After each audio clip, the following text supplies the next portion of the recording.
I'd like to talk about how when she's fine. How dare you have done that? Where she is always there, and as you start talking to her, and I know it's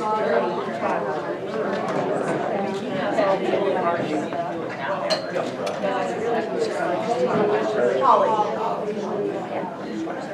yeah, exactly.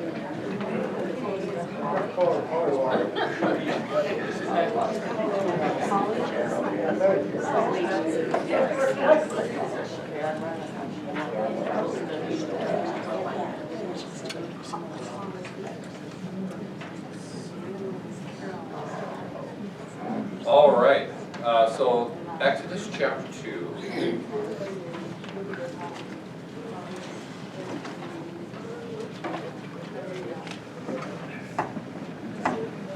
And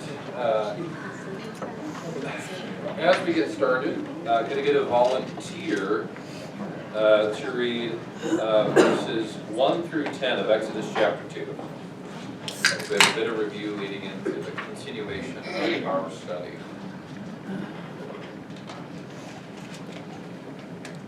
I might volunteer somebody if there's not. Okay. Thank you. Now a man from the house of Levi went and took as his wife a Levite woman. The woman conceived and bore a son. And when she saw that he was a fine child, she hid him 3 months. When she could hide him no longer, she took for him a basket made of bulrushes, and daubed it with bitumen and pitch. She put the child in it and placed it among the reeds by the river bank. And his sister stood at a distance to know what would be done to him. Now the daughter of Pharaoh came down to bathe at the river, while her young woman walked beside the river. She saw the basket among the reeds and sent her servant woman, and she took it. When she opened it, she saw the child, and behold, the baby was crying. She took pity on him and said, "This is one of the Hebrews' children." Then his sister said to Pharaoh's daughter, "Shall I go and call you a nurse from the Hebrew women to nurse this child for you?" And Pharaoh's daughter said to her, "Go." So the girl went and called the child's mother. Then Pharaoh's daughter said to her, "Take this child away and nurse him for me, and I will give you your wages." So the woman took the child and nursed him. When the child grew up, she brought him to Pharaoh's daughter, and he became her son. She named him Moses, because she said, "I drew him out of the water." All right. It's one of the things that we've seen, and I would say spoiler alert for those who haven't been able to join us, but I mean the movie's been out for like 25 years. It's based off this biblical story from more than 25 years ago. So there's not too many spoilers that can be found at this point. But one of the big tensions in the text versus what we've seen so far in the Prince of Egypt, and it does get to a little bit of an understanding of kind of how the flow of the story goes, and the whole point of why characters do what they do, is that in the Prince of Egypt, it's supposedly a secret from Moses so far about his origin and his heritage. Whereas here we see very clearly in Exodus chapter 2, who is the one who takes care of Moses after he is brought into Pharaoh's court? His mom. So, did they know? Did the servant? yeah. His mother know that They do. that was the baby's mother? Yeah, they do. They do. And not only do they know that, it was no surprise that Moses came from the Hebrew people and wasn't fully Egyptian like it will be in the movie. Another thing that we saw in the movie that is different than what we have in our biblical text is who in the movie finds Moses? Pharaoh's wife. Who is it in the text in Exodus chapter 2? His daughter. So it's in the household of Pharaoh, but it's not Pharaoh's wife, and he wasn't raised, in a sense, as a second brother of Pharaoh's. Yes. Thank you. I had a whole bunch of caffeine this morning. I understand, sometimes we just lose the word. It's still being, You're too young for that. I thought I was too young for that too, but Yeah. alas. But I know. So my question here, it says, until he grew up. Now, what age do we think that might be? that's probably late teens, So when actually grown, not just after he was not nursing. nursing, yeah, it was probably past nursing age, but So he knew he was a teen. yeah, yeah. And, you know, that's something that, again, is important for us to note and to remember. The other thing is, it wasn't quite as dramatic as the movie had presented, you know, where the basket is floating down the river, and there are rocks and saltwater crocs and boats. She placed them right there. I mean, it's still pretty dramatic, because it was pretty obvious that all of the kids are being killed. And as we go through the book of Exodus in general, one of the things that we want to remember and keep track of is that, let me write this word up here because it is a really important word to remember, especially as we just think about the Old Testament as a whole. So the word is type here. Moses is definitely a type. And this is taken from the word typology. So what that means, at least in terms of biblical interpretation, is that Moses stands in place of or anticipates Christ in some form or another. And then the larger story of the Exodus anticipates the work of the Messiah. So for example, in Moses' early life, what parallel in Christ's life do we see happen? Killing of the children. Killing of the children. Yeah. And the ironic thing is, well, maybe not so ironic if we think about the biblical story, where do Mary and Joseph flee to? Egypt, which, you know, if you think about it, is rather fascinating to consider, especially because who was the one who was responsible for the reason why they're flying to Egypt? Yeah. The people of Israel themselves, Herod the king, who is supposed to be the king of the Jews, although interesting fact about Herod, Herod is much more, how shall we say, Greek than he is actually Hebrew. He is more than likely polytheistic, following the Greek or Roman pantheon. The primary language he speaks is Greek. The architecture of his constructions are Greek, and he doesn't really go to temple and doesn't really go to synagogue either. But he's very friendly with Rome, and that's why Rome likes him and has him as the puppet. So we see these parallels begin to take place. And when we understand that, we can then be on the lookout for some of the events during the time of the Exodus, not just of Moses' life, but for the larger people of Israel that, again, also anticipate and move us ahead towards an understanding of who Jesus is and what he has come to do for us.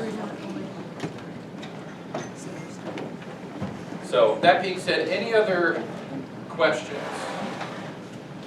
I won't quiz you right now on our chronology of the Egyptian dynasties and where we are now, but I will say the other big thing that we want to know to remember is that both of the Prince of Egypt, as well as in whatever 30s, Cecil B. DeMille's The Ten Commandments, whenever that was produced, Ptolemy, wasn't it? Ramses II. Ramses.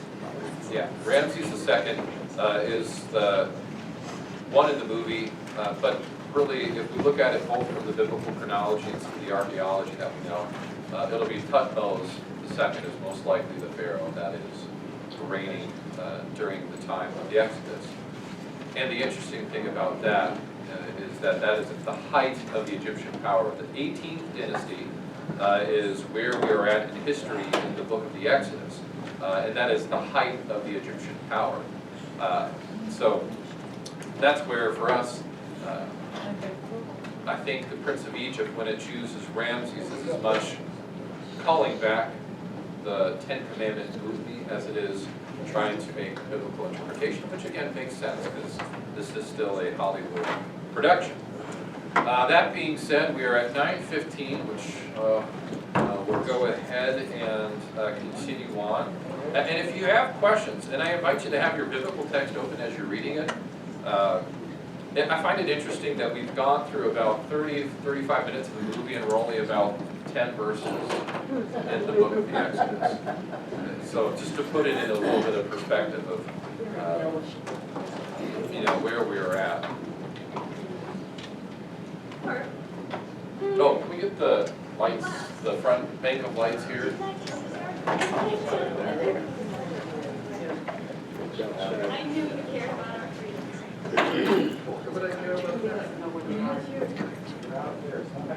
Oh. He's not doing right. He's doing this one.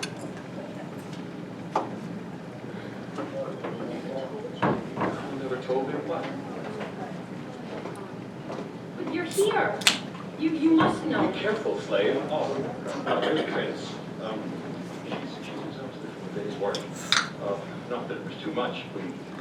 We quite enjoyed it, but she's confused. She knows not who she speaks. I know to whom I speak, Aaron. I know who you are.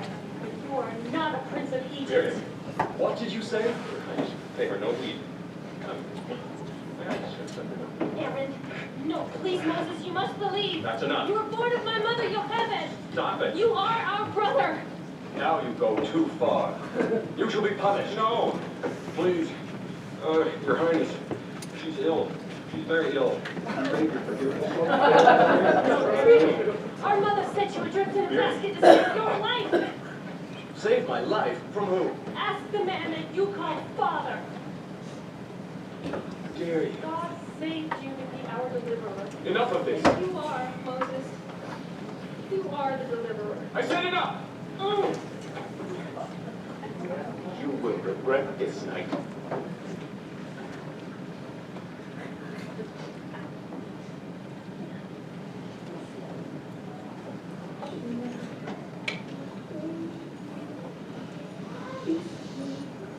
Don't cry.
Alabaster stone, all I ever wanted. This is my home. With my father, mother, brother, oh so noble, oh so strong. Now I am home. Here among my trappings and belongings I belong. And if anybody doubts it, they couldn't be more wrong. Of Egypt, a son of our proud history that's shown, that's on every wall. Surely this is all I ever wanted, all I ever wanted, all I ever wanted.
The Hebrews grew to among us.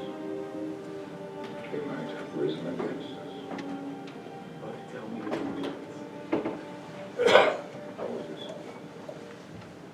sometimes for the greater good, sacrifices must be made.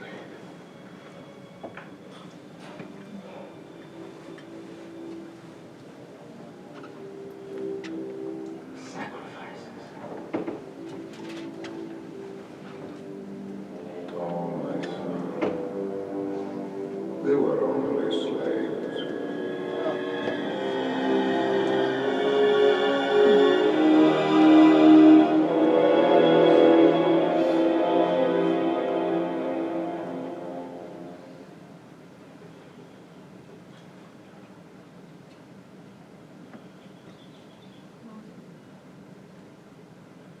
Is this where you found me? Moses, please try to understand.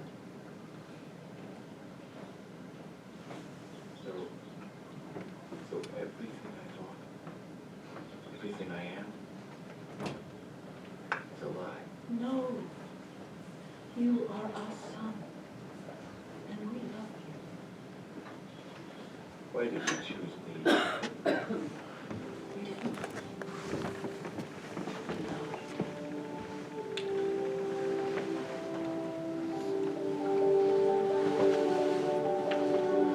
This is your home, my son. Hear the river flowing, hear the river to be your home. I know in truth life, not forget to be content. When the gods send you a blessing, you don't ask why it was sent.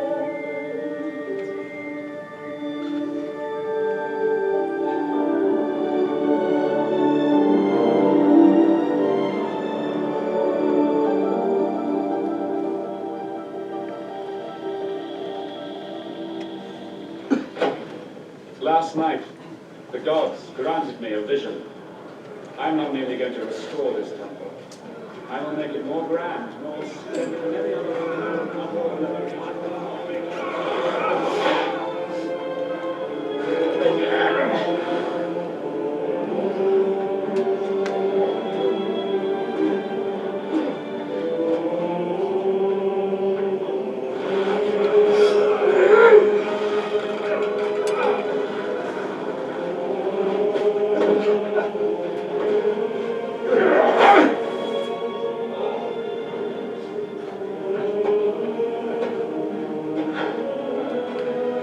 Moses!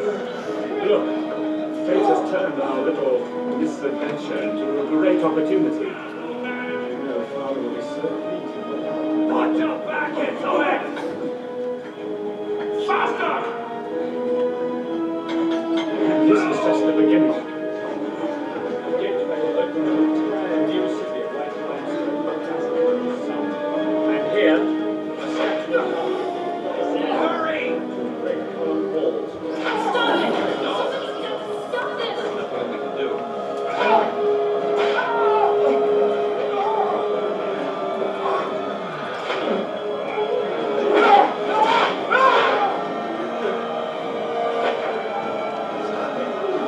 Stop!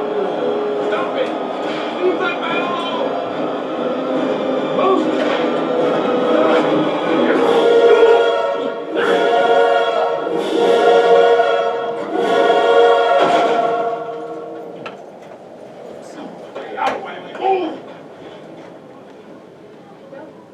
Who did this? Up there! It's him! Up there!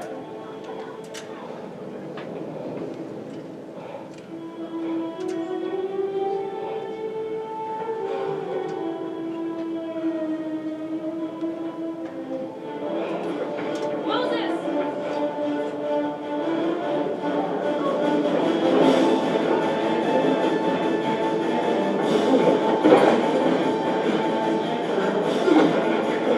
What's going on? Moses!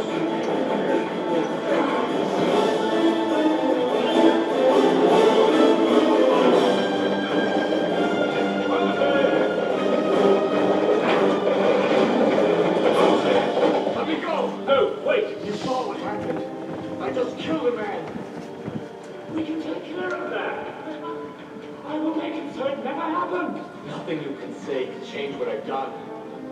I am Egypt, the morning and evening sky. If I say day, tonight it will be written. And you will be what I say you are. I say you are innocent. What you say does not matter. You don't understand. I can't stay here any longer. Moses! No! All I've ever known to be true is a lie. I'm not who you think I am. What are you talking about? Go ask the man I once called father. Moses?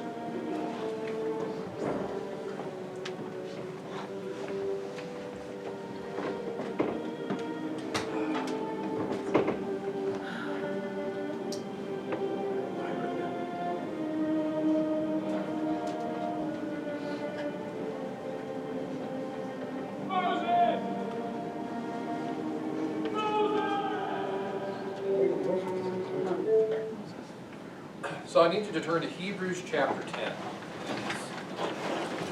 Talk about a few things here that we see portrayed in the movie versus how Scripture actually talks about the life of Moses. So Hebrews chapter 10.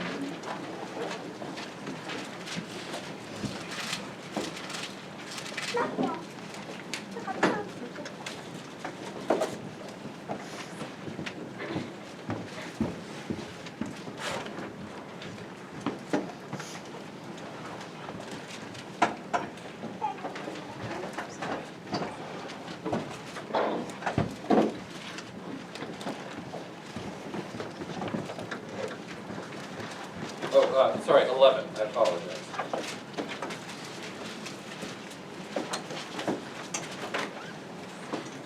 So Hebrews 11, starting in verse 23. Could I get a volunteer to read 23 through 27? So Hebrews 11. 23 through 27, Hebrews 11. By faith, Moses, when he was born, was hid 3 months of his parents, because they saw he was a proper child, and they were not afraid of the king's commandment. By faith, Moses, when he was come to years, refused to be called son of Pharaoh's daughter, choosing rather to suffer affliction with the people of God than to enjoy the pleasures of sin for a season, esteeming the reproach of Christ's great riches rather than the treasures in Egypt, for he had respect unto the recompense of the reward. By faith he forsook Egypt, not fearing the wrath of the king, for he endured as seeing him who is invisible. All right, so we see that the writer of Hebrews has a little bit different view of things and how the movie is portraying. So one of the common tropes that we see in terms of story in Hollywood and in novelization is something that is known as the hero's journey or the reluctant hero. And what this story does is that it shows somebody who is uncertain of a situation, who is uncertain of how things move, and then grows into his role. However, the writer of Hebrews here is pretty clear. Moses knew exactly what he was doing. And we see this in the text in the Exodus.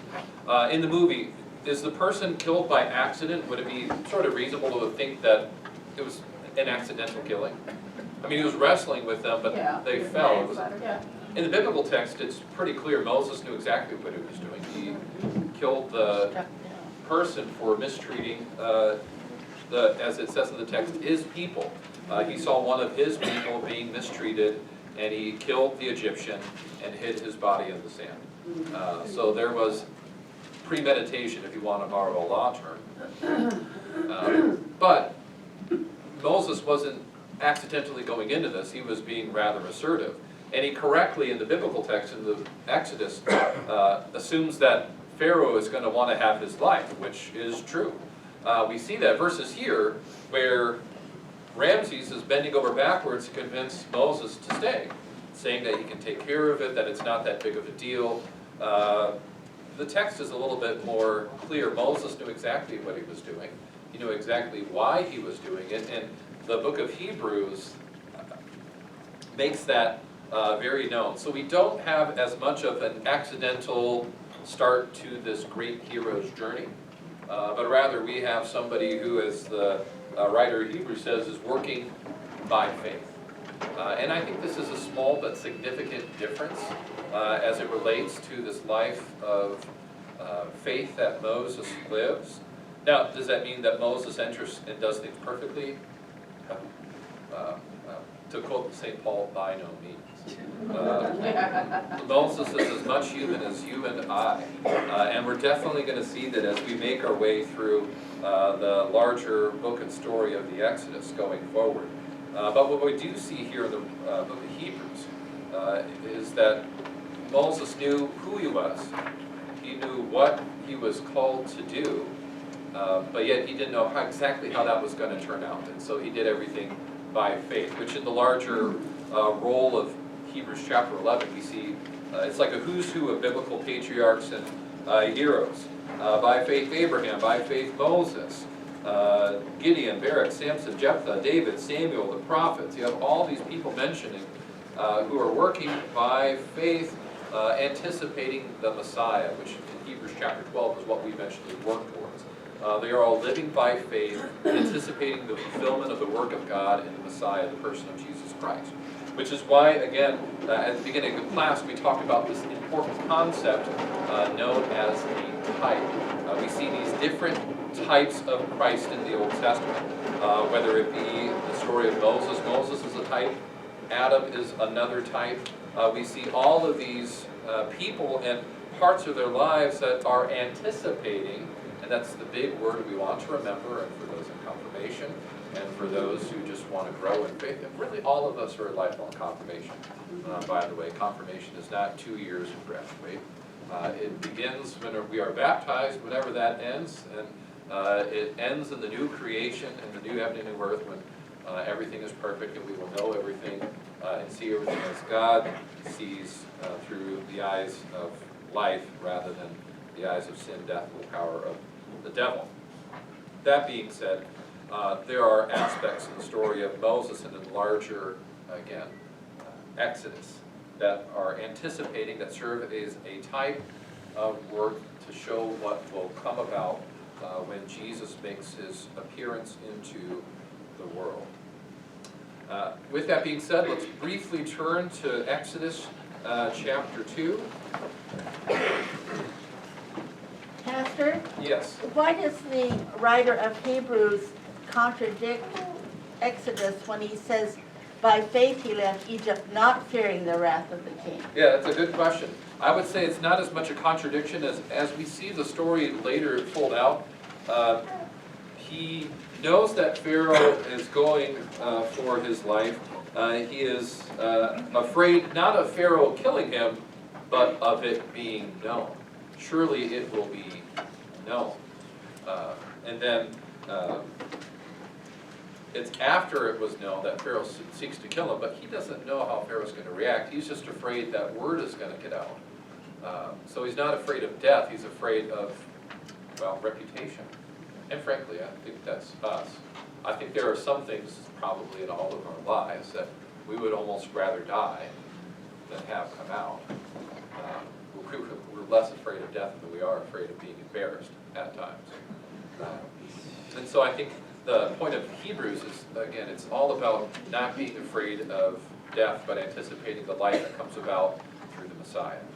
So he's not afraid of Pharaoh, and that's what Hebrews says. He's afraid of it being known, which is a different thing. And after it's known, that's when Pharaoh seeks to kill him, which again shows, I think, the point of what we've talked about before, too, of Moses having it known throughout his life that he is Hebrew.